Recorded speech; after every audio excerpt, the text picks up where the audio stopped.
विद्यार्थी मित्रांनो, नफा व तोटा या घटकावरचा हा अगदी मूलभूत प्रश्न आहे. यातनं संकल्पना आपण समजून घेऊ. प्रश्न वाचूयात. एखाद्या वस्तूची खरेदी किंमत 800 रुपये आहे व ती 920 ला विकली तर नफा किती टक्के होतो?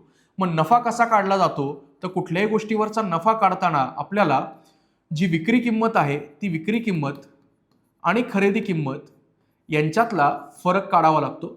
मग विक्री किंमत जी आहे ही विक्री किंमत किती दिली आहे? 920 आणि खरेदी किंमत आहे 800. म्हणजे यामध्ये नफा या प्रोसेसमध्ये किती झाला? 120 रुपये. आपल्याला काढायचं आहे शेकडा नफा, कारण आपण पर्याय जर पाहिले तर टक्केवारीमध्ये दिले.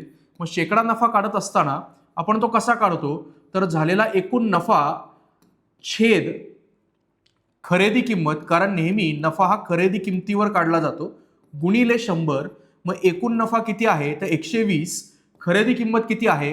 तर 800 आणि गुणिले आपण काय करणार? तर 100, म्हणजे टक्क्यांमध्ये आपलं उत्तर येऊ शकेल. मग इकडे 0 0 0 0 कॅन्सल होतील अंश आणि छेदामधले. मग 8 ने जर आपण 120 ला भाग दिला तर 15 8 120, म्हणजेच तुमचं उत्तर काय येणार? तर 15%. म्हणजेच पर्याय क्रमांक 3 हेच योग्य उत्तर असेल. अशाच प्रकारच्या संकल्पना समजून घेण्यासाठी आपलं चॅनल सबस्क्राईब नक्की करा.